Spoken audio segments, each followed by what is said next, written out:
The night was heavy with silence, the kind that presses on your chest and steals your breath. Outside, the streetlights flickered, casting long, wavering shadows against the cracked pavement. Inside the small apartment, nestled on the third floor of a worn-down building, a single light glowed faintly from the living room. It was the only beacon in a sea of darkness, and it illuminated something unsettling. An unblinking pair of eyes staring directly through the window. No one else seemed to notice the figure perched like a silent sentinel across the street, framed perfectly by the window pane, watching, waiting. The residents of the building were oblivious, wrapped in their dreams and routines. But for one woman, the watcher was about to become a nightmare she would never forget. Her name was Claire, a 27-year-old graphic designer who had moved to the city seeking freedom, adventure, and anonymity. The apartment was modest, but it was hers, a sanctuary after years of dorm rooms and noisy roommates. On this particular night, Claire was curled up on her worn couch, a book resting forgotten in her lap, her mind drifting somewhere between exhaustion and uneasy calm. She had lived here for almost 6 months without incident, but that night, something felt different. The air was thick, charged with a sense of being observed. She couldn't shake the feeling, the prickling sensation crawling up her spine like icy fingers tracing a path along her nerves. The first time she noticed the eyes was subtle, a flash of movement, a faint glimmer just beyond the veil of rain streaking the window. At first, she told herself it was a trick of the light, a reflection of her own shadow cast back by the glass. But as the minutes passed, the eyes remained, motionless, unblinking, chilling. Claire's heartbeat quickened. She reached for her phone, fingers trembling, and snapped a quick picture, the flash briefly illuminating the dark figure outside. The image was grainy, but the shape was unmistakable. A man, pale and gaunt, his face obscured by a hood but his eyes glinting with an intensity that froze her blood. She called the police, her voice shaking as she reported the suspicious figure. Officers arrived swiftly, sweeping the street with flashlights and questioning neighbors. But the watcher had vanished like a ghost, leaving only the heavy silence behind. Despite the police reassurance, Claire's fear took root and grew. Every evening, as dusk settled, the feeling returned stronger. An oppressive presence just beyond her window, eyes watching, waiting. She changed her routines, avoided the living room after dark, and double-locked every door and window. Yet the watcher persisted, patient and silent. Her friends urged her to move, to leave the apartment and find somewhere safer. But Claire was trapped, not just by fear, but by a stubborn resolve to reclaim her space, to face the darkness head-on. One night, determined to catch the watcher, Claire set up a small camera facing the window, hoping to capture definitive proof of her tormentor. She placed it discreetly on the bookshelf, its red recording light glowing softly. The hours passed, and the clock crept past midnight. Then, just as she drifted into a restless sleep, a soft tapping sound jolted her awake. She reached for her phone, eyes fixed on the live feed from the camera. There, frozen in the grainy night vision, was the watcher's face. Closer than ever, inches from the glass, eyes gleaming with a cold fury that spoke of obsession and menace. Claire's breath caught in her throat. The tapping grew louder, more insistent, echoing through the room like a sinister heartbeat. She wanted to scream, to run, but her body was frozen, caught in the paralyzing grip of fear. Suddenly, the tapping stopped. Silence returned, thick and suffocating. The watcher was gone. But when she looked out the window, a chilling message was scrawled in condensation. "I see you." From that moment, Claire's life spiraled into a waking nightmare. Every reflection became a potential hiding place for those cold eyes. Every shadow whispered secrets of an unseen predator. Sleep became impossible. The watcher had crossed from a distant menace to an intimate terror. Neighbors reported strange noises, footsteps pacing beneath her window, soft laughter that vanished when lights flicked on. Mail was stolen, personal belongings went missing, and every attempt to alert authorities seemed to dissolve into frustrating dead ends. Claire realized the watcher wasn't just outside her window. He was inside her life, haunting every moment with a suffocating presence that blurred the line between safety and vulnerability. One evening, driven to desperation, she confronted the window, staring back into the darkness, daring the watcher to reveal himself. And when he did, stepping from the shadows with a slow, sinister smile, she understood the true horror. The watcher wasn't just a stranger. He was someone who had been watching her all along. The night swallowed her scream, and the city kept its secrets, as the watcher waited patiently for the next moment to strike. The days that followed unfolded like a nightmare scripted from the darkest corners of Claire's mind, each moment laden with dread, suspicion, and the suffocating weight of being hunted. The watcher's presence seemed to seep into every crack of her life, transforming the familiar into hostile territory. Her apartment, once a refuge, had become a cage of paranoia. She found herself pacing in restless circles, checking locks obsessively, drawing the curtains tight even during the day, desperate to block out the unseen eyes she felt lurking just beyond the glass. The walls seemed to close in, the silence deafening except for the echo of her own breath. Every noise, a creak, a distant siren, the hum of a passing car, sent jolts of adrenaline racing through her veins. Friends tried to pull her back into the world, urging her to escape the suffocating grip of fear, but Claire's sense of vulnerability only deepened. She stopped answering calls, withdrew from social gatherings, and refused to leave her apartment after sunset. The once vibrant graphic designer was fading into a shadow of herself, haunted and hollow. At night, the watcher's torment escalated. The tapping at the window grew rhythmic, almost mocking.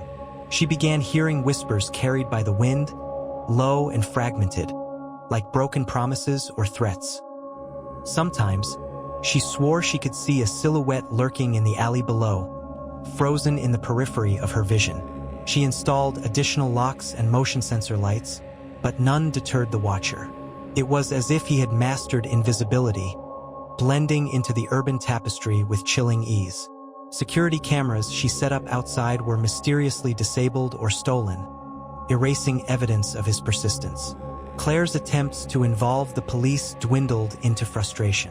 They assured her they were doing all they could, but without concrete evidence, their hands were tied. The elusive nature of the stalker made him a phantom, a ghost who slipped through legal cracks. Each report was met with polite concern, then bureaucratic inertia. The strain took its toll on Claire's mental health. Nights were sleepless marathons of anxiety, paranoia infecting her waking hours. She began to question her own sanity, wondering if the watcher was real or a figment conjured by isolation and fear. But the undeniable signs told her otherwise. One morning, she discovered scratches etched deep into the wooden frame of her front door, sharp, angry marks that hadn't been there before. Letters arrived in her mailbox, unsigned, typed with cold detachment. "You can't hide. I'm closer than you think." Soon, her phone buzzed incessantly with anonymous texts and missed calls from numbers she didn't recognize. On one occasion, she heard the unmistakable sound of footsteps pacing just beneath her window in the dead of night. The watcher was playing a game, and Claire was the terrified prize. Desperate for answers, Claire began to dig into her own past and the neighborhood's dark history. She scoured police records, online forums, and news archives, piecing together a troubling pattern of disappearances and stalking incidents linked to the area. Stories of victims who vanished without a trace, others who fled broken and shattered. All spoke of a shadowy figure, a silent predator who struck under the cloak of night. One name kept surfacing: David Harlan, a man arrested years ago for stalking multiple women but released on a technicality. According to reports, he had vanished shortly after, slipping off the grid but never truly disappearing. The chilling possibility settled like ice in Claire's stomach. The watcher could be David. With this knowledge, Claire understood the stakes were higher than ever. This wasn't just a random act of terror. It was targeted, personal, and fueled by obsession. She began documenting every incident, every message, every glimpse of the watcher, compiling a dossier she hoped would eventually bring justice. But the stalker's psychological hold was relentless. One night, She awoke to find her apartment door ajar. Heart pounding, she froze, listening to the heavy silence broken only by the distant city hum. No one was there when she dared to peer out, but the message was clear. He had invaded her space, crossed the boundary she thought was secure. Her phone buzzed again, this time a picture of her sleeping, taken from outside her window. The watcher was closer than ever, watching her in her most vulnerable moments. Terrified and exhausted, Claire reached out to a private investigator, desperate for protection and answers. The PI's first action was to install advanced surveillance around the apartment and stake out potential vantage points. Days turned into restless nights as cameras rolled and eyes searched for the unseen stalker. Then, one evening, a breakthrough. The cameras caught a figure moving stealthily across the street, slipping into the shadows before vanishing down a narrow alley.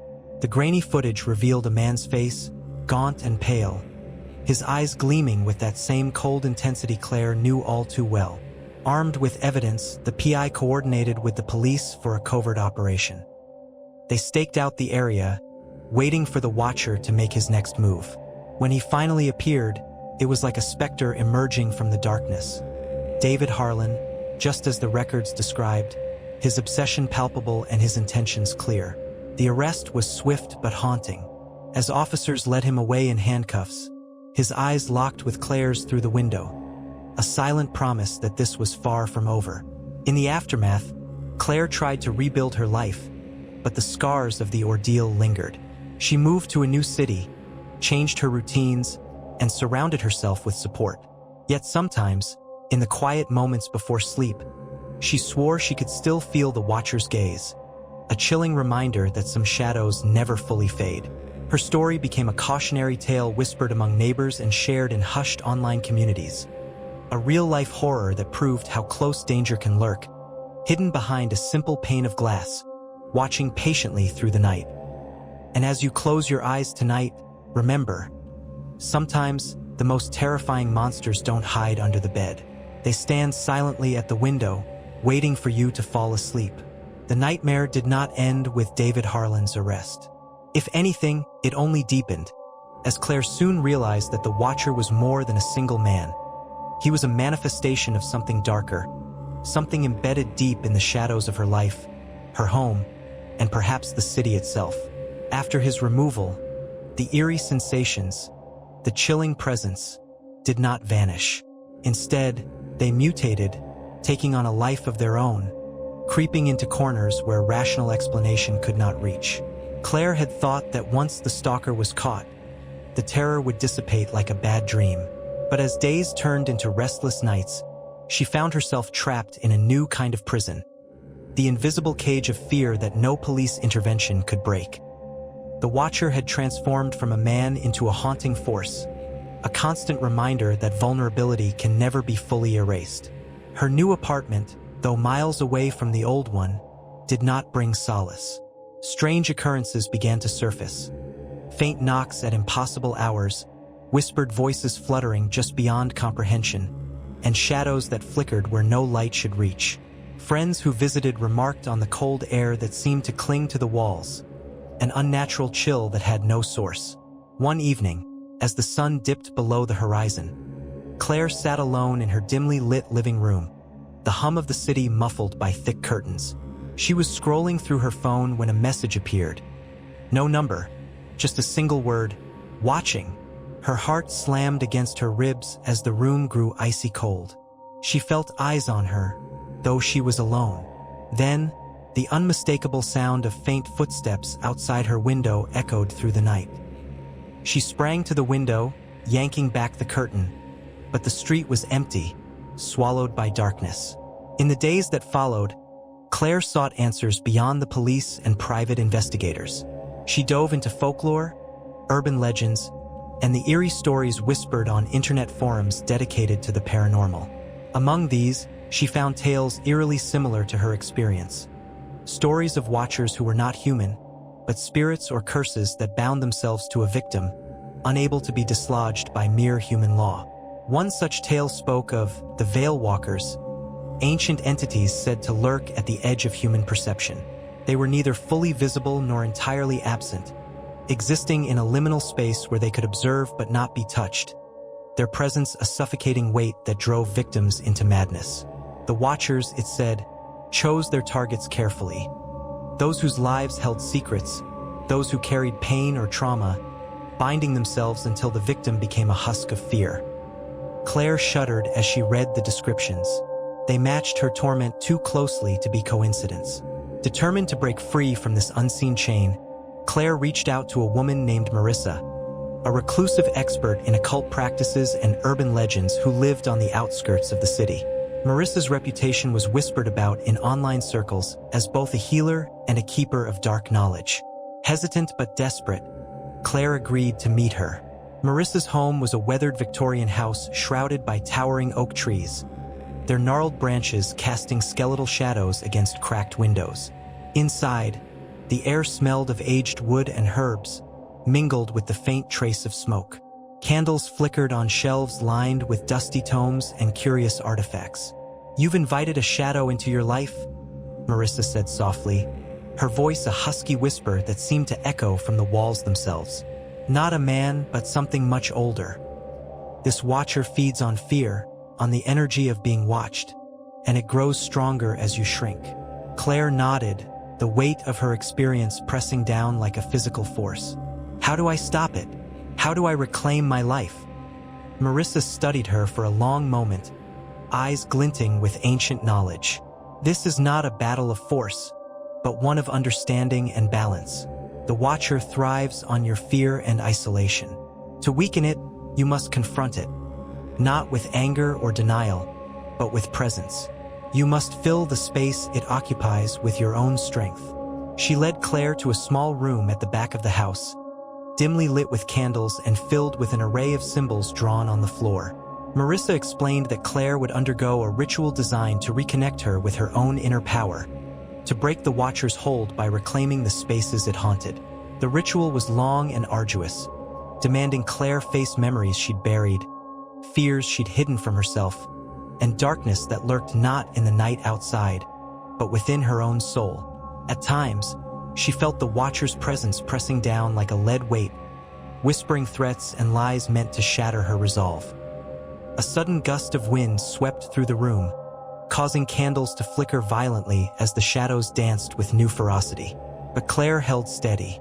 She summoned every fragment of courage, every ounce of defiance against the silent predator that had stalked her existence. As dawn broke, the oppressive atmosphere lifted, the weight of the Watcher thinning like mist at sunrise. Emerging from Marissa's house, Claire felt reborn, a fierce light burning within her where once there had been only shadows. Yet she knew the fight was far from over. The Watcher was a persistent force, a specter born of both external menace and internal struggle. Returning home, Claire noticed subtle changes. The heavy chill that had gripped her apartment eased. The shadows no longer lingered so long. The whispers faded into silence.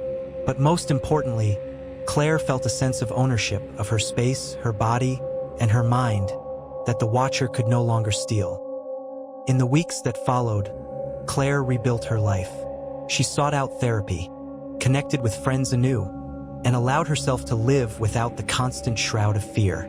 She spoke openly about her ordeal, warning others about the invisible dangers lurking just beyond perception, and the power of reclaiming one's own strength. But sometimes, in the stillness of the night, when the world falls silent and the mind wanders to the edges of thought, Claire could swear she felt the faintest breath of a presence watching still, a reminder that some shadows never fully disappear. They simply wait, patient and eternal, for the moment when fear returns, to creep once again beneath the windowpane. The Watcher had vanished, but its legacy, the terror of being seen without being safe, would forever haunt the spaces where darkness meets the light. So tonight, as you lie in your bed, eyes fluttering shut, remember, some Watchers do not need to be seen to be feared. They dwell not just in the shadows outside your window, but in the silent corners of your own mind, waiting for the moment you forget to be strong. Because the scariest stalker isn't always the one outside. Sometimes, it's the part of you that's still watching. Bold here. A deep, resonant heartbeat fades into silence, leaving a chilling stillness that stretches endlessly. Claire's newfound strength was not the end, but the beginning of an ongoing battle. A journey through shadows both external and internal. The Watcher had been an external threat, but the real war was against the hidden terrors within her own mind, the fractures left by trauma and fear. To heal completely, Claire knew she would need to delve deeper into herself than ever before. As the days stretched into months, Claire immersed herself in understanding the nature of fear and presence. She learned that the Watcher, while terrifying, was a reflection of vulnerability. It was a manifestation of the parts of herself she had pushed away, the silent corners where loneliness festered, where anxiety took root. This revelation transformed her perspective. Rather than simply fighting the Watcher, she sought to understand what it wanted and why it had chosen her. This path led her to explore ancient philosophies and spiritual teachings about shadows and light, about the delicate dance between what is seen and unseen. She discovered that many cultures believed the human soul was like a house with many rooms, some bright and welcoming, others dark and neglected. The Watcher was drawn to those neglected rooms, the parts left unattended and unacknowledged. One evening, Claire found herself at a small, unassuming bookstore tucked between a cafe and a florist's shop. Inside, the scent of old paper and dust enveloped her, comforting and nostalgic. The shopkeeper, an elderly man with kind eyes, noticed her hesitation and smiled gently. "Looking for something special?" he asked. "I'm not sure," Claire replied. "Something to help me understand. Fear, shadows, the things we don't see but feel." He nodded knowingly and led her to a dusty shelf in the back. "Try this," he said, handing her a worn leather-bound book with no title. "It's about confronting the shadows within. It's helped many." That night, Claire opened the book and read stories of people who had faced their fears head-on, who had embraced their darkness and found peace through acceptance rather than avoidance. The tales resonated deeply, sparking a courage in her that had felt distant for so long. The next day, armed with new insight, Claire began a practice she called shadow walking. Each evening, she would sit quietly, eyes closed, and invite the Watcher, not as an enemy, but as a guest. She acknowledged its presence, listened to what it might reveal, and slowly, piece by piece, the Watcher's grip loosened. Through this process, Claire uncovered memories she had buried. Moments of childhood loneliness, betrayals, and the silent ache of feeling invisible even in a crowded room. The Watcher was not just stalking her physically, but was tied to these unresolved pains, feeding off the loneliness she carried like a shroud. By facing these memories, Claire reclaimed control. The Watcher, once a terrifying figure lurking outside her window, became a symbol of the parts of herself she had neglected. And in naming these shadows, she began to heal them. But healing was not linear. Some nights, the Watcher's presence returned with renewed intensity. On those nights, Claire would light a single candle, sit with her fear, and speak to the Watcher aloud. "You are not welcome here to harm me," she would say firmly, "but I will listen because you carry my pain, and I will not let you control me anymore." This dialogue with fear transformed Claire's nights. Instead of retreating beneath blankets, she met the Watcher with calm resolve, recognizing it as a messenger rather than a monster. The whispers that once filled her ears turned into quiet echoes of forgotten grief, which she met with compassion instead of terror. Outside, the city carried on unaware of the quiet battles waged behind closed doors. People rushed past, oblivious to the invisible Watchers that haunted so many lives, shadows of trauma and anxiety that clung beneath the surface. Claire became a quiet warrior in this hidden war, learning that the most profound battles were fought in the silence within. One night, as she sat by her window, the familiar chill crept in, and she felt the Watcher's gaze once more. But this time, she smiled. She was no longer prey but a sentinel, watching back with unwavering strength. The Watcher paused, as if surprised, then slowly withdrew, slipping into the darkness like a fading shadow. The night regained its calm, the oppressive weight lifting as Claire closed the window and turned away. She understood now that fear would always be part of her life, but it did not have to define her. The Watcher was not vanquished, only transformed. A reminder of resilience, the shadow that teaches light. And in that balance, Claire found peace.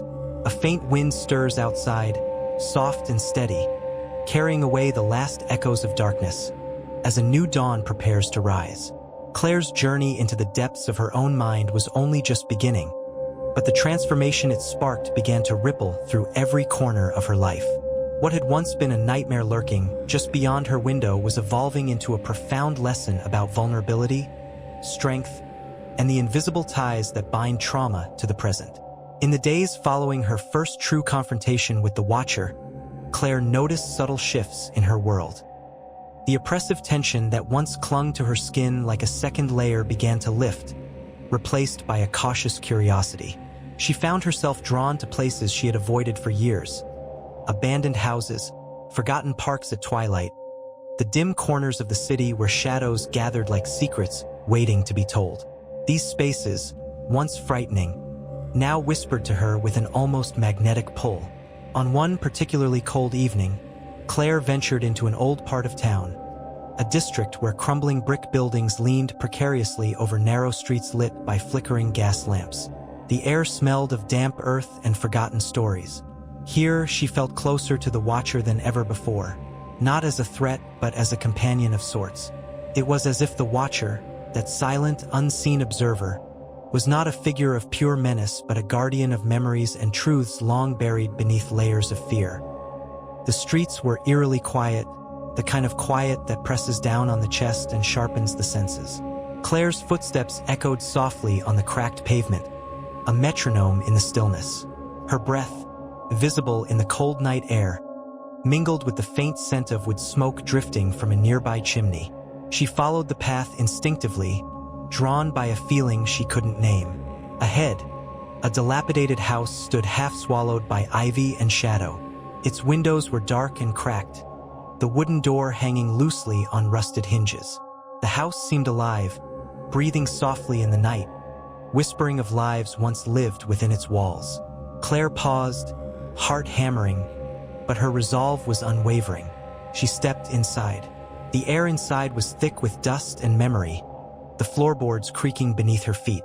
Faded wallpaper peeled like shedding skin, and the faint outline of old pictures clung to the walls, their subjects lost to time. In the center of the room stood a small wooden chest, its surface scarred and worn. Claire approached it with hesitant hands and lifted the lid. Inside lay a collection of objects. Letters yellowed with age, a broken doll with one glass eye staring blankly, a cracked music box that still played a haunting tune when wound.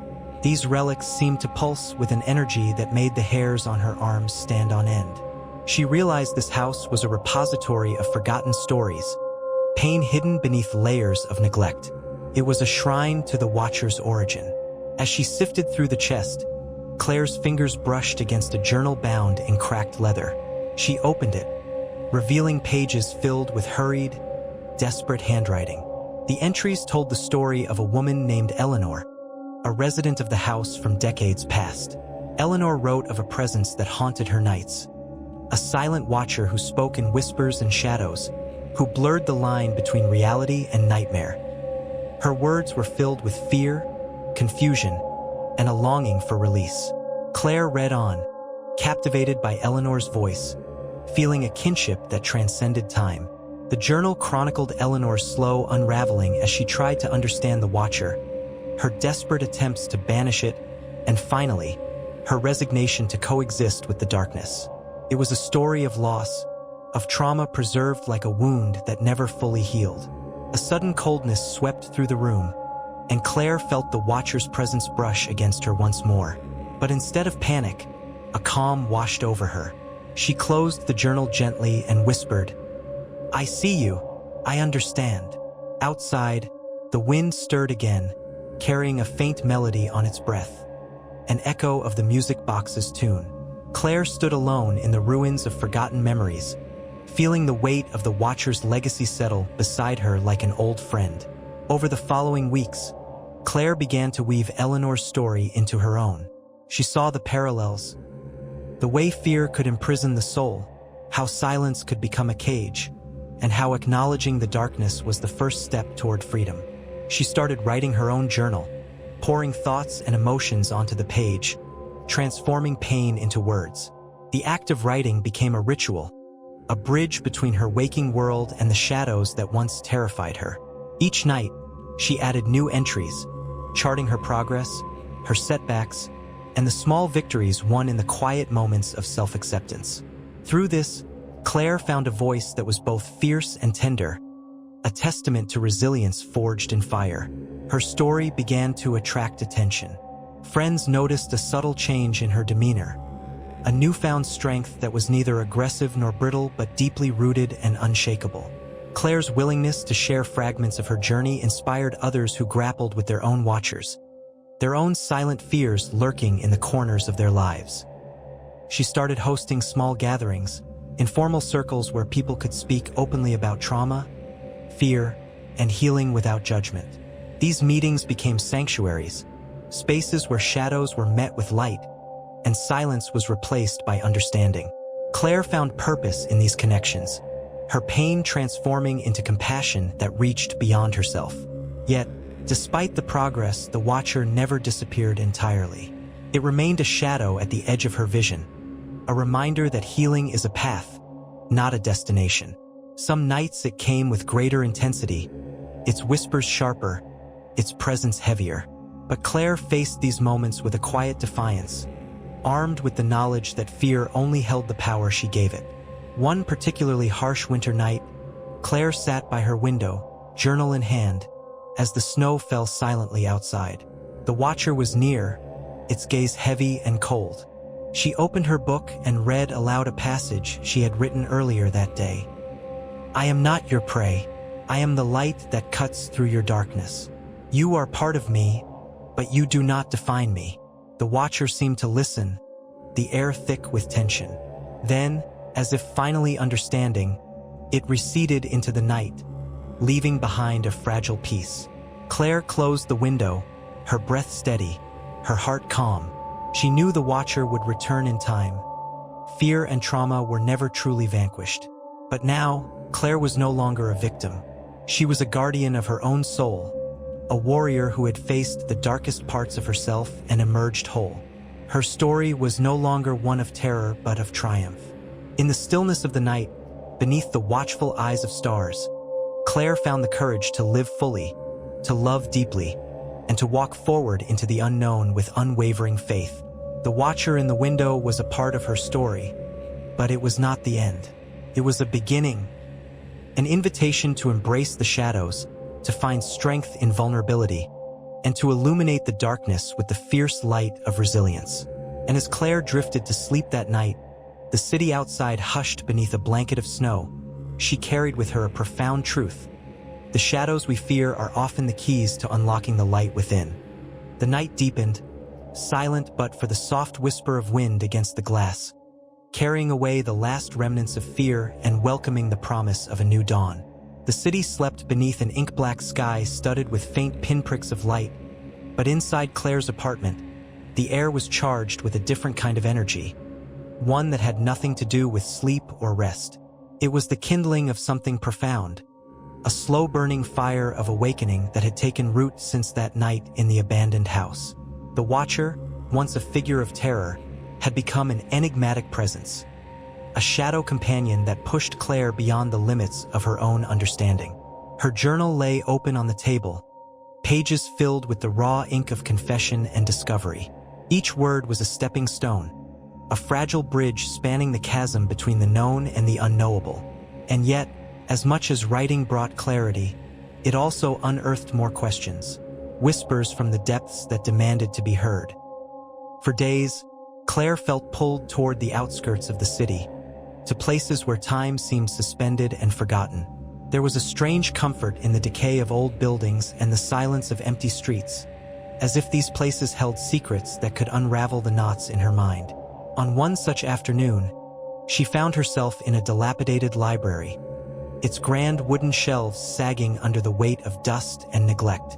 The air smelled of aged paper and something faintly metallic, a scent that prickled her senses. As she moved through the aisles, her fingers trailing along the spines of forgotten tomes.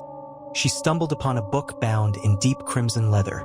The title, embossed in gold, read simply, The Watcher's Chronicle. Her heart quickened. This was no ordinary book. It was as if the Watcher itself had guided her here, leaving a trail of breadcrumbs for her to follow. Claire settled into a creaky armchair, the book heavy in her lap, and began to read. The pages told stories that blurred the line between myth and reality, a tapestry woven with threads of shadow and light. The Watcher was no single entity but a manifestation of collective human fears and memories, an echo of the past haunting the present. It fed not on flesh, but on forgotten pain and unspoken truths. It was a keeper of balance, a mirror reflecting what we refused to face. Claire felt a chill as she read on, the words resonating with the tangled emotions inside her. The Watcher was a paradox, both predator and protector, nightmare and guardian. To confront it was to confront the hidden parts of oneself, the fears buried so deep they shaped every breath. Her thoughts drifted to Eleanor, the woman whose journal had opened a portal to this shadowed world. Claire imagined Eleanor's loneliness, her terror, and finally, her reluctant acceptance. Could she, too, find that fragile peace? Or was she doomed to a life of perpetual vigilance? As the afternoon sun dipped below the horizon, casting long shadows through the cracked windows, Claire closed the book with a sense of reverence. She wasn't alone. The Watcher was part of a larger story, a narrative stretching across time and space, binding countless souls in a shared struggle. That night, the boundary between waking and dreaming blurred. Claire's sleep was punctuated by fragmented visions, flickering images of faces she could not place, whispers of forgotten names, the rustle of unseen wings. She awoke in the early hours, heart pounding, the air thick with a presence she no longer feared but recognized. She rose and walked to the window, gazing out into the stillness. The city was a tapestry of light and shadow, each flickering bulb a story, each silhouette a mystery. The Watcher's gaze seemed to stretch beyond her apartment, reaching into the hidden corners where fear and hope danced in uneasy harmony. Claire's fingers brushed the cool glass as she whispered, "I'm ready." Days turned into weeks, and the Watcher's visits became less about fear and more about understanding. Claire learned to listen, to the silence, to the spaces between moments, to the stories etched in the cracks of the world. She discovered that the Watcher was not an adversary but a guide, a reflection of the shadows she had long avoided. Her journal grew thicker, its pages a mosaic of revelation and healing. She documented every encounter, every insight, weaving a narrative that was as much about hope as it was about horror. Through this process, Claire found herself reconnecting with the people around her. Friends who had long been distant, strangers who shared fragments of their own darkness. One evening, during a gathering in her small living room, Claire shared her journey openly. The circle of listeners was small but attentive, their faces illuminated by the soft glow of candlelight. She spoke of the Watcher not as a monster, but as a metaphor for the fears that bind us, the stories we tell ourselves to survive. There were tears and nods, confessions and laughter. The room felt alive, charged with the energy of collective vulnerability. Claire realized that the Watcher's power lay not in isolation, but in connection, in the brave act of facing our fears together. Outside, the wind stirred once more, carrying with it a faint, haunting melody. Claire closed her eyes, feeling the song seep into her bones, a reminder that even in darkness, there is beauty, even in silence, a voice. She knew the Watcher would never truly leave, but she no longer saw it as a curse. It was a part of her story, a shadow that shaped the light. And in embracing it, Claire found not just survival, but transformation. The Watcher in the window was a mirror, a guardian, a silent witness to the journey from fear to freedom. And as the first light of dawn pierced the horizon, Claire stepped into the day with a heart unburdened, carrying the weight of shadows and the promise of endless possibility. The sun had barely risen, yet Claire was already awake, her mind a whirlwind of thoughts stirred by the night's revelations. The Watcher, That once ominous presence lurking in the shadows of her life had transformed into something altogether more complex. It was no longer just a source of terror but a catalyst for change, a force that forced her to confront the parts of herself she had long hidden away. But transformation was never simple, and the path ahead was shrouded in uncertainty. She dressed quickly, the weight of the crimson-bound Watcher's chronicle heavy in her bag. Today was the day she had resolved to uncover more. Beyond the whispered histories and cryptic tales, beyond her own fear and hope, she had to know the origins, the true nature of this Watcher that had haunted her nights and dreams. The library had called to her again, as if it held the answers she sought. The grand building, worn by time but still standing proud, welcomed her with an eerie silence. Dust motes floated in shafts of morning light filtering through stained glass windows, the air thick with the scent of aging paper and forgotten knowledge. She headed straight to the rare collections room, where the keeper, an old man named Mr. Harrow, greeted her with a knowing smile. "You're back," he said softly, as if expecting her return. "The Watcher is not one easily forgotten." Claire nodded, pulling out the book. "I need to understand. The Watcher, it's not just a ghost story, is it? It's something more." Mr. Harrow gestured to a secluded table beneath a towering window, where the dust lay undisturbed. "The Watcher has roots in ancient lore, but it evolved with the people it haunted. It feeds on secrets and pain, yes, but it also watches over, in its own way." Claire's curiosity sharpened. "Watches over? But it's terrifying. Why would it protect anyone?" "Because it is a mirror, child," he replied, voice low. "It reflects the fears and truths people refuse to face. Sometimes that reflection is cruel and harsh. Sometimes it offers clarity, if you are brave enough to look." She settled into her seat, opening the heavy tome to a bookmarked page. The text spoke of ancient guardians, spirits tied not to places, but to emotions and memories. The Watcher, as described here, was a sentinel of forgotten grief and unspoken guilt, wandering the edges of consciousness and reality. It was both curse and blessing, bound by invisible threads to those who carried burdens too heavy to bear alone. Claire felt a chill ripple down her spine. It was as if the Watcher had been crafted not from malice, but from necessity, a dark guardian born from human pain.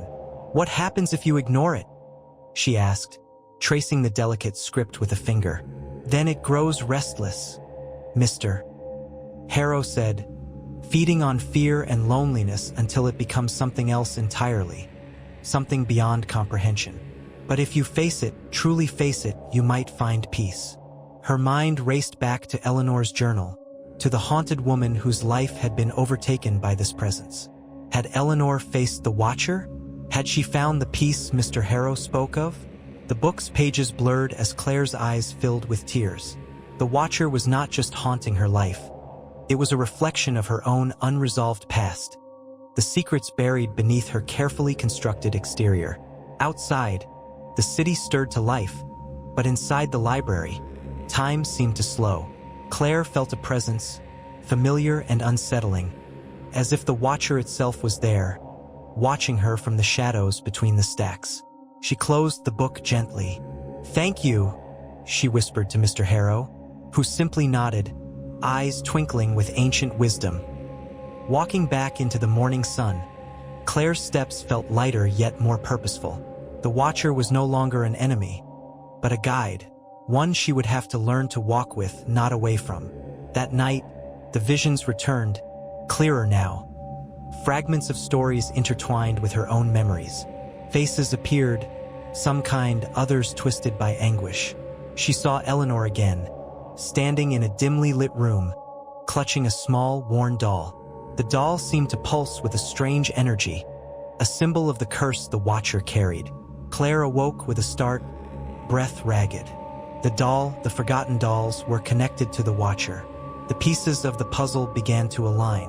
The next day, driven by a newfound urgency, Claire sought out an expert in folklore and the occult, Dr. Miriam Kessler, a professor at the local university known for her unconventional research into supernatural phenomena.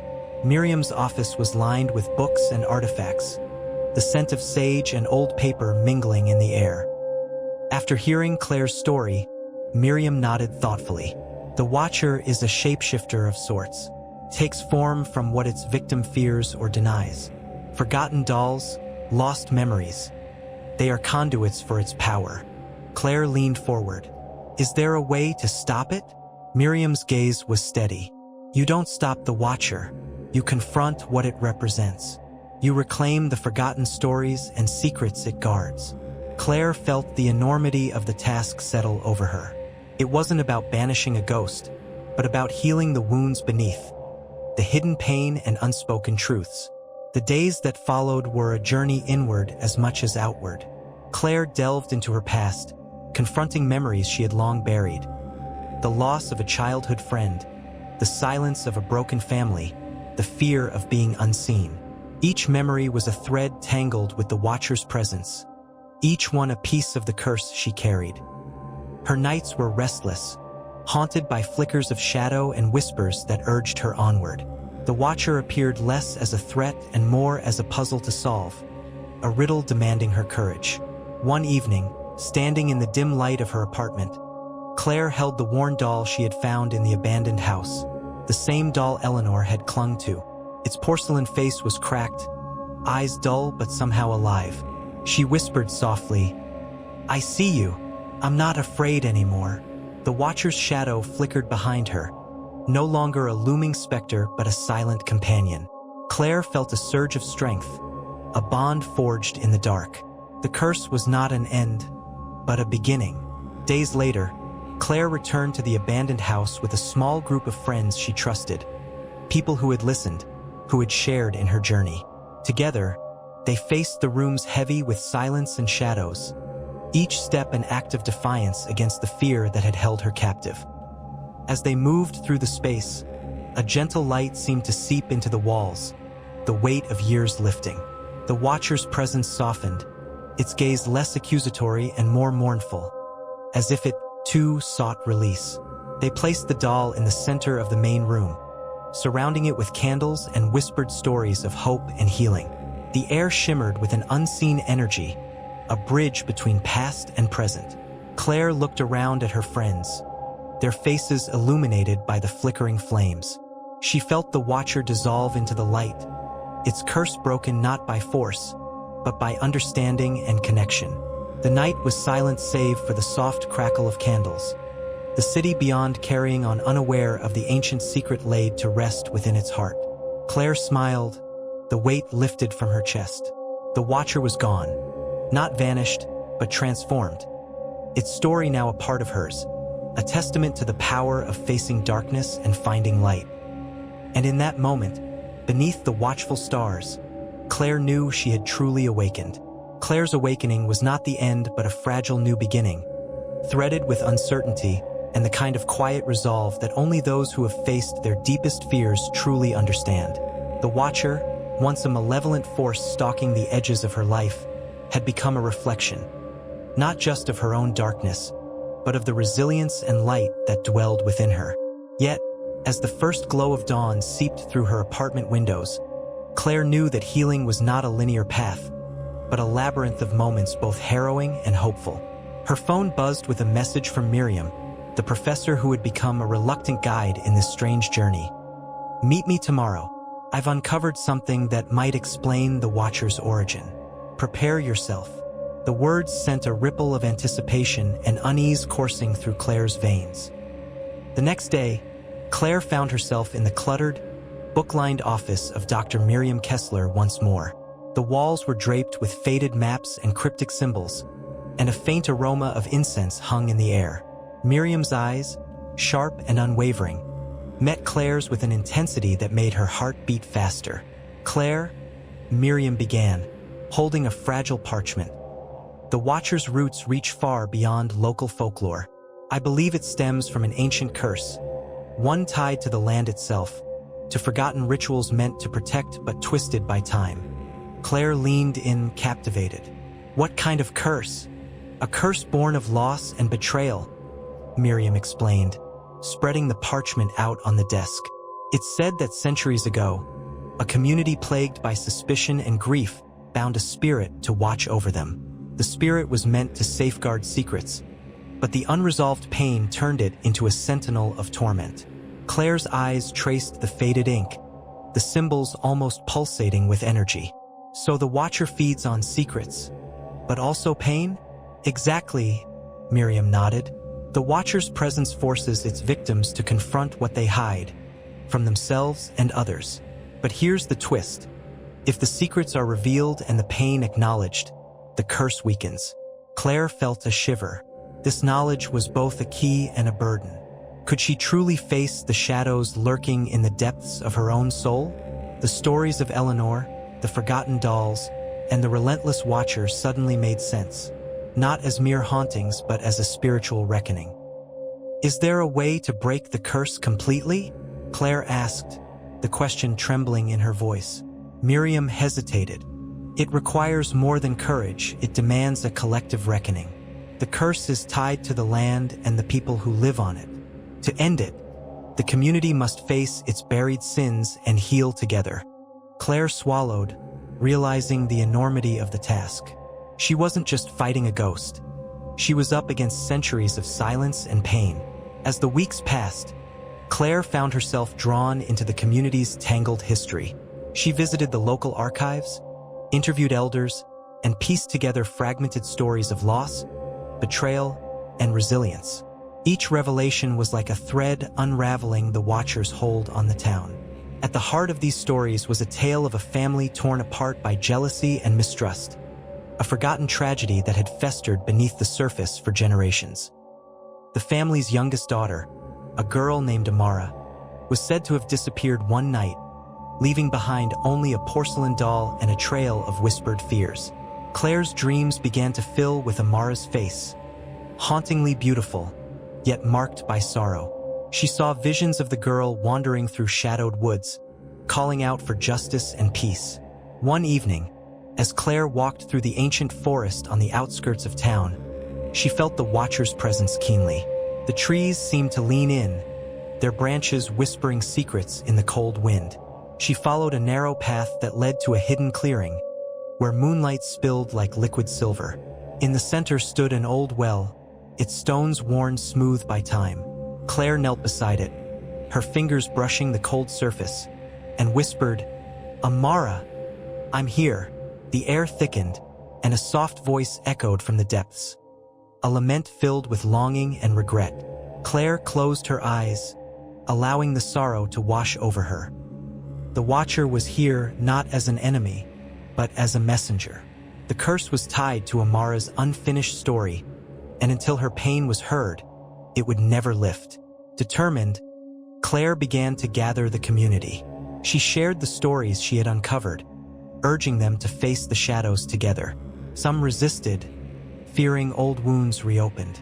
Others embraced the chance for healing. Together, they held a vigil by the well, lighting candles and speaking aloud the truths that had been silenced for generations. The air shimmered with a strange energy, a mixture of grief and hope. As the last candle flickered out, a gentle breeze stirred the trees. Claire felt the Watcher's presence soften, its eyes no longer cold but mournful. The curse, it seemed, was breaking. Days later, Claire returned to the abandoned house where it all began.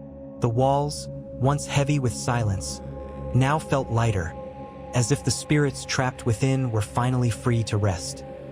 She picked up the porcelain doll, its cracked face no longer a symbol of fear but of remembrance and release. The Watcher had vanished, not erased, but transformed into a guardian of memories, a reminder that darkness is not to be feared but understood. Claire smiled, her heart full. The journey had been long and painful, but she had emerged stronger, carrying the stories of the forgotten and the light of newfound hope. As she walked away from the house, the morning sun warming her face, Claire knew the Watcher's tale was now her own, a testament to the power of confronting the past to reclaim the future. Claire's footsteps echoed softly on the cracked wooden floorboards as she left the house for the final time. The silence that greeted her outside was no longer oppressive, but serene, as if the very air had been cleansed by the rituals of truth and remembrance. Yet, deep inside, a restlessness gnawed at her, a quiet whisper that the Watcher's story was far from over. The shadows she had faced were but the surface of something darker, something ancient that pulsed beneath the earth, in the roots of the trees and the very stones beneath her feet. Her days now felt like a delicate dance between light and shadow, between the tangible world and the unseen threads that connected every whispered secret, every hidden sorrow. The town, too, was awakening from a long, haunted sleep. Neighbors who had once shunned one another began to exchange wary glances, tentative smiles, and in some cases, heartfelt apologies. The collective breath of the community seemed to lift, as if the weight of silence had finally been shared and lightened. Claire found herself drawn back to the well in the forest, the place where the Watcher had once made its presence known with chilling clarity.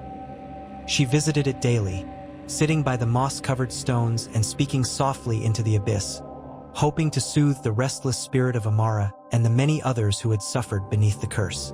Sometimes, she would sit for hours, feeling the slow pulse of the earth beneath her fingertips, as if the land itself was breathing, alive with memories waiting to be heard. But the peace was fragile.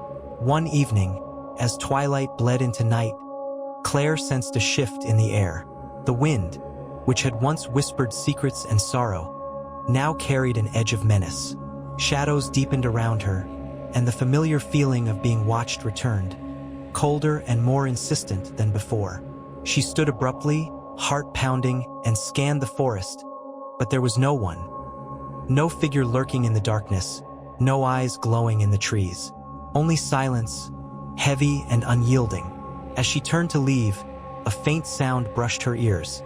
A soft, deliberate tapping, like fingers drumming against glass. It grew louder, echoing from the well itself, pulling her back to its stone edge. Her breath hitched as the air around her thickened, and a voice, barely a whisper yet unmistakably clear, drifted upward from the depths. "Find me." The single word sent a shiver coursing down Claire's spine. It was no longer Amara's lament, but something older, more primal.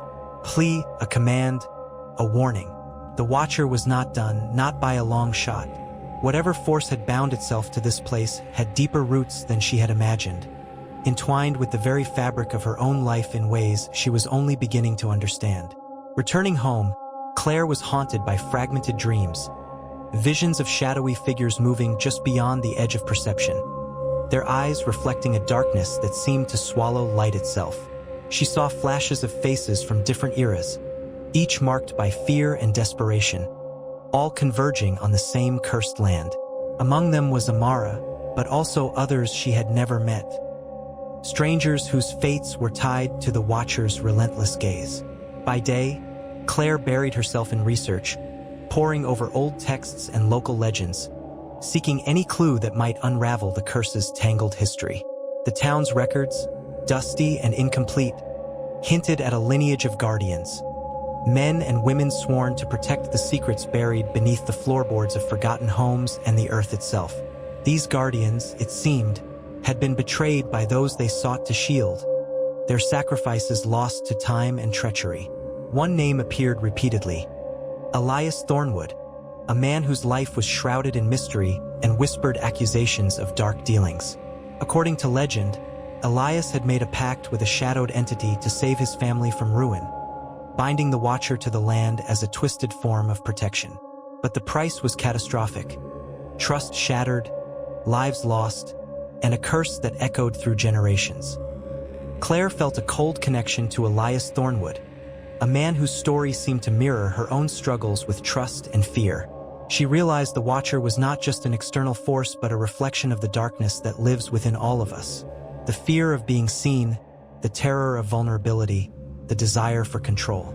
Determined to confront this darkness head-on, Claire sought out the town's oldest residents, hoping to piece together the final chapters of the Watcher's story.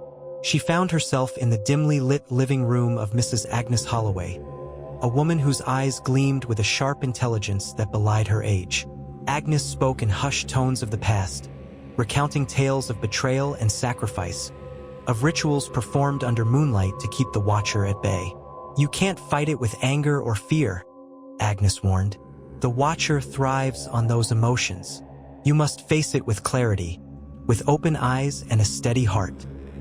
Her words resonated deeply with Claire, who knew that true courage was not the absence of fear, but the resolve to move forward despite it. Together, Claire and Agnes delved into ancient rites, performing ceremonies long forgotten by the modern world. They invoked the spirits of the land, calling for peace and reconciliation, seeking to untangle the web of pain and mistrust that had bound the Watcher for centuries. On the final night of the ritual, as the moon hung high and full, Claire stood once more by the old well. The air was electric with anticipation, the boundary between worlds thinning. Shadows coalesced, and from the darkness emerged a figure, neither fully human nor spirit, but something in between. The Watcher, its eyes, once cold and accusing, now held a glimmer of recognition and sorrow. It spoke without words, communicating through a flood of emotions, grief, longing, and a desperate hope for release. Claire stepped forward, her voice steady. "We remember you, we see you, and we forgive." In that moment, the Watcher's form began to dissolve into a cascade of shimmering light, scattering like stars into the night sky. The curse lifted, not with a roar but with a whisper, a promise that pain remembered can be healed, and shadows embraced can become the dawn. Claire's journey had led her through darkness and despair, but it had also illuminated the strength of connection and the power of forgiveness. The Watcher was gone, but its legacy remained, a reminder that the stories buried beneath the floorboards are never truly lost. They live on in the hearts of those who dare to listen. As the first rays of sunlight pierced the horizon, Claire felt a profound peace settle over her. The land was free, and so was she. The Watcher's eyes would no longer haunt the windows, but watch over the future, silent, watchful, and finally at rest. Claire's peace, though real, was not permanent. It lingered like the scent of rain on scorched earth. Beautiful, healing, but temporary. The land had been freed, yes, but freedom in stories such as these is never without its shadows. The past doesn't vanish. It settles. It waits. And sometimes it evolves. In the weeks that followed, Claire remained in the town. She didn't flee as so many others had after their confrontations with darkness. Instead, she rebuilt. The house she'd once abandoned, once echoing with a silence too loud to bear, now welcomed the gentle hum of new life. Floors were repaired, windows opened, sunlight allowed in. Yet Claire never stopped watching the edges of her vision, because something remained. She began keeping a journal, though calling it that would be generous. It was less a record and more a map of intuition, cryptic entries, sketches of half-remembered symbols, snippets of dreams too fragmented to fully understand. On more than one occasion, she awoke with her hands covered in dirt and her heart thudding like a war drum, though she hadn't left her bed. It was during one of these nights, shortly after the last frost thawed, that Claire heard the low hum of a power outage, followed by a mechanical flicker, and the house plunged into darkness. She lit a candle, one of the few she had kept from the rituals with Agnes, and sat upright in bed. The air was too still. Even the crickets had stopped their nighttime symphony. It was then that she saw it, a reflection, not in a mirror, not in the window, but in the glass surface of the photograph on her nightstand. A shadowy outline, vague but familiar, standing not far behind her. When she turned, there was nothing. No figure. No Watcher. Only a feeling, like the room itself was holding its breath. The next morning, Claire returned to Mrs. Holloway's home, but the door was ajar. Inside, the once warm living room was untouched but cold, as though it had been vacated days before. On the old wooden table lay a folded parchment, brittle and sealed with black wax. Claire hesitated only a moment before breaking it. Inside was a single phrase, penned in sharp, deliberate ink. "You severed the tree, but not the root." She felt the words in her bones. They reverberated with the same quiet authority as the whisper from the well. The rituals had worked, but only on the surface. The Watcher, it seemed, had never been the source. It was a sentinel, a symptom. The true origin was something else entirely. Something deeper, something still alive. Claire's investigation took her beyond the town's limits. into counties where no stories were ever written down, only passed in whispers between generations too terrified to speak them aloud. Each step brought her closer to what she began calling the source, a force not of evil, but of imbalance. A consciousness old enough to remember when humans still believed in trees as gods and rivers as judgment. In a remote village nearly forgotten by time, she found a crumbling chapel, its walls overgrown and cracked. The air inside was stale with incense and something older, rot, perhaps, and yet the altar remained pristine. Upon it sat a wooden idol, eyeless, faceless, arms raised in both benediction and warning.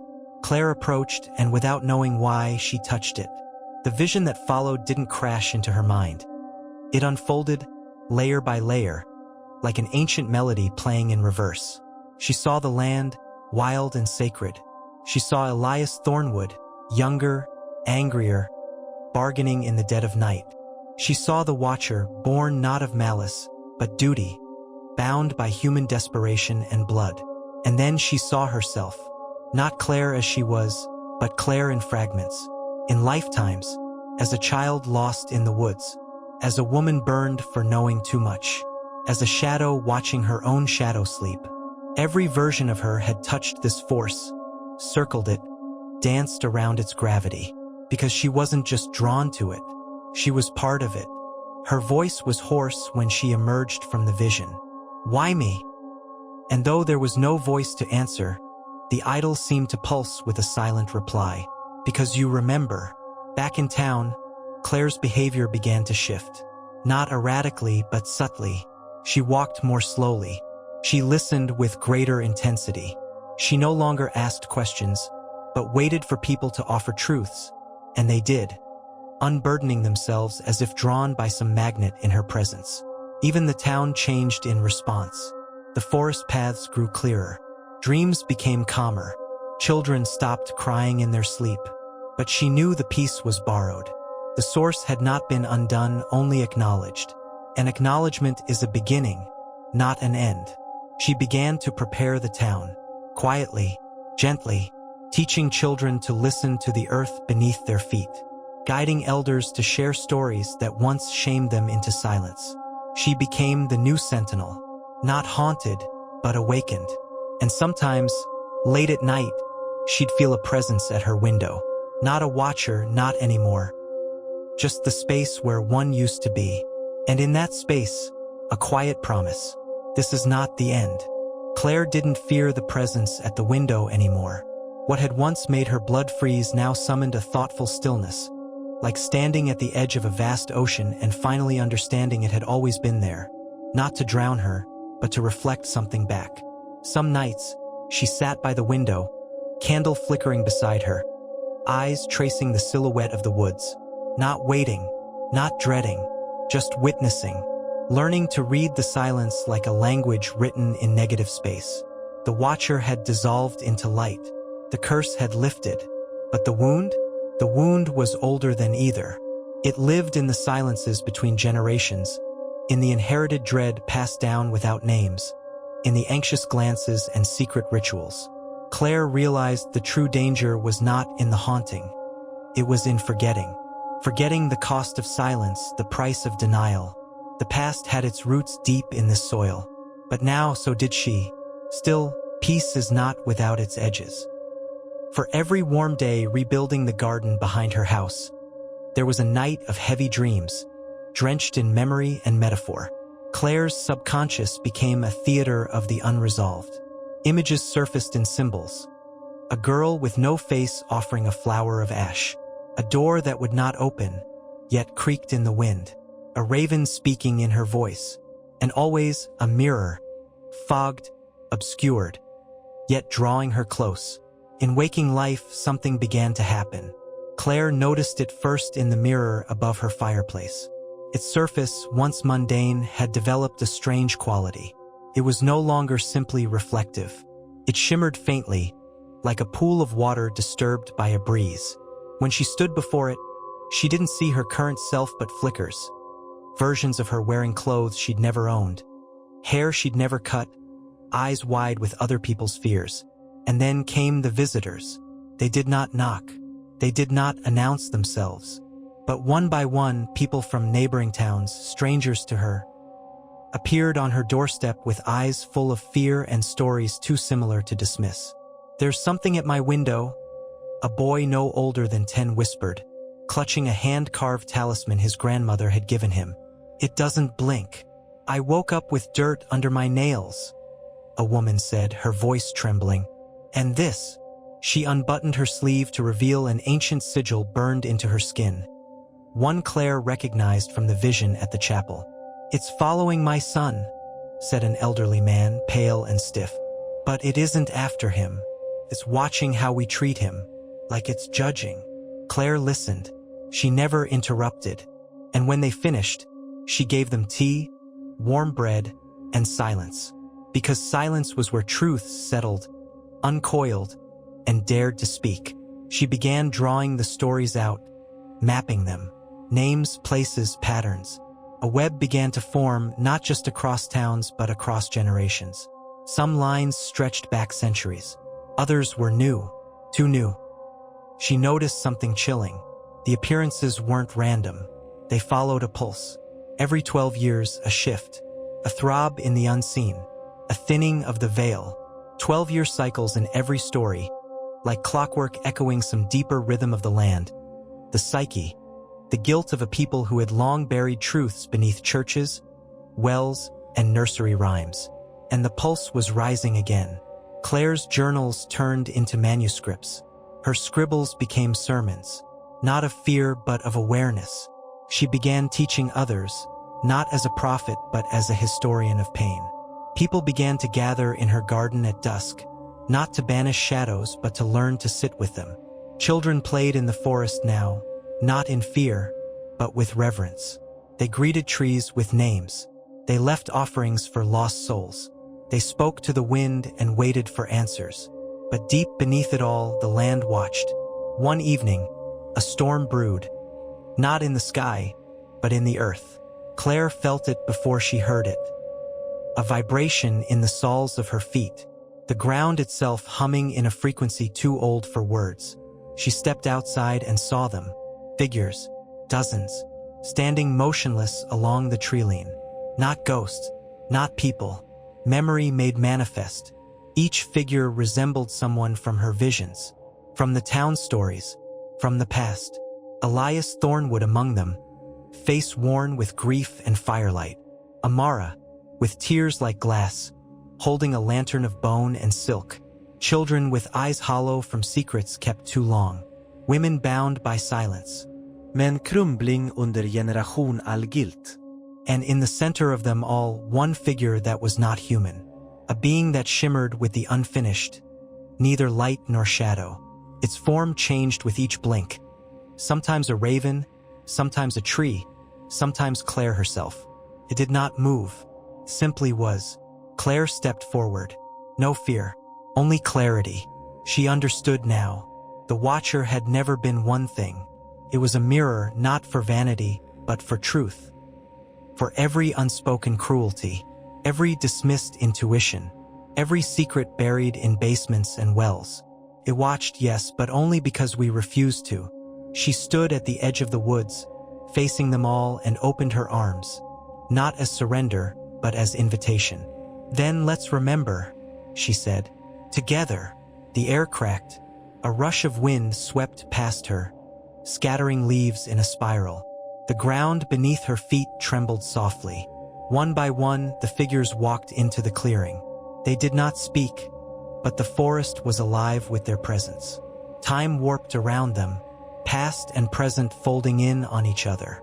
For hours or perhaps moments, they stood there in communion, not of words but of recognition. A ritual not of candles and chants, but of acknowledgement. When it ended, the figures faded, not in death, but in release, like sighs finally exhaled, like a town finally lifting its head from centuries of shame. Claire returned home, her hands trembling, her heart open. And then the letter came. No stamp, no sender. Just her name, written in charcoal ink. Inside was a map, a crude drawing, childlike, etched in trembling lines. It showed a tree, A real one, she recognized it from her walks. Near the river bend where the earth smelled of copper and clay. Beneath the tree, an X. Beside the X, a word, root. She went at dawn. The tree was massive, twisted from centuries of wind and lightning. Its bark bore scars, symbols, initials carved long ago. She began to dig, hands raw, nails chipped, until her fingers struck something hard. A box, stone, heavy. She pulled it free, brushing off the soil, and opened the lid. Inside, not gold or relics. Bones, small, delicate, a child, wrapped in cloth that had long since become dust, except for one strip of red silk. Still vivid, impossibly preserved. Beneath the bones was a note, burned at the edges but legible. The first, the forgotten, buried so no one would ask why the watcher came. Claire knelt there for hours, tears falling not from fear, but from recognition. The source was not just a force, it was a wound. The watcher had come not as punishment, but as witness to a grief no one dared claim. She buried the child properly. She carved a new marker, not of stone, but of truth. Here lies the story that began it all. Forgive us, remember us. As she stood, the wind rose again, soft and full, and with it, a distant, low resonance, a sound not from the world outside, but from the very bones of the earth. Claire didn't return to the house right away. She sat beneath the tree as the sun climbed, letting it warm her skin, listening to the silence that no longer held fear, only memory and promise. And for the first time in lifetimes, the land exhaled. Claire smiled. The watcher was never a curse. It was an invitation. But even endings, Claire realized, are never absolute. She had seen the watcher dissolve. She had felt the shift in the soil and the release in the air. The curse, if that's what it had been, was gone. Not with fury, but with understanding. And yet, the weight in her chest wasn't emptiness. It was continuity. She walked home beneath a sky that felt impossibly open. The stars above seemed brighter, not because the heavens had changed, but because her eyes had. The world wasn't safer. It wasn't simpler, but it was seen now, and so was she. Inside her house, everything felt different. The walls no longer held their breath. The shadows no longer clung to corners. The window, the one that had watched and reflected and frightened, now simply let the night in. Claire stood before it for a long moment, palms pressed to the glass. There was nothing staring back. No figure, no presence, just the forest, still and waiting. She whispered, not to the room but to the absence that had once haunted it. Thank you. It wasn't gratitude in the traditional sense. It was recognition, for the pain, for the revelation, for the mirror the watcher had forced her to look into. What had stalked her, disturbed her, forced her awake, was never just a presence in the dark. It was every unanswered question, every generational wound, every silent scream buried in polite smiles. She had faced it, named it, witnessed it. That was the truest form of release. She moved through her home slowly, touching the things that had once been weapons of comfort. Blankets clutched in terror, doors barricaded, lights left on out of habit. Now they were just things again. She placed them gently in their place, not because they were needed, but because the war was over. In the mirror above her mantle, her reflection was finally still. No flique, no delay. No echo of other lives, just her. Worn, yes, weathered, changed, but whole. She sat on the floor, legs crossed, breath steady. The house was quiet, not in the way that dares danger to return, but in the way a forest rests after a storm. There was no need to stay vigilant anymore. Nothing hunted her, nothing watched, not because they were gone, but because they had been seen, truly seen. And in that seeing, the story had ended. She closed her eyes, and for the first time in a very, very long time, Claire slept, not to escape, not to forget, but because she no longer needed to keep watch. And somewhere, beyond the trees, beyond the soil, beyond memory and myth, the watcher, now unbound, faded from the role it had held for so long. It didn't vanish. It simply no longer needed to exist. Because someone had finally listened. Because someone had remembered. Because someone had forgiven. And sometimes that is all it takes to end a haunting. Not a battle, but a witness.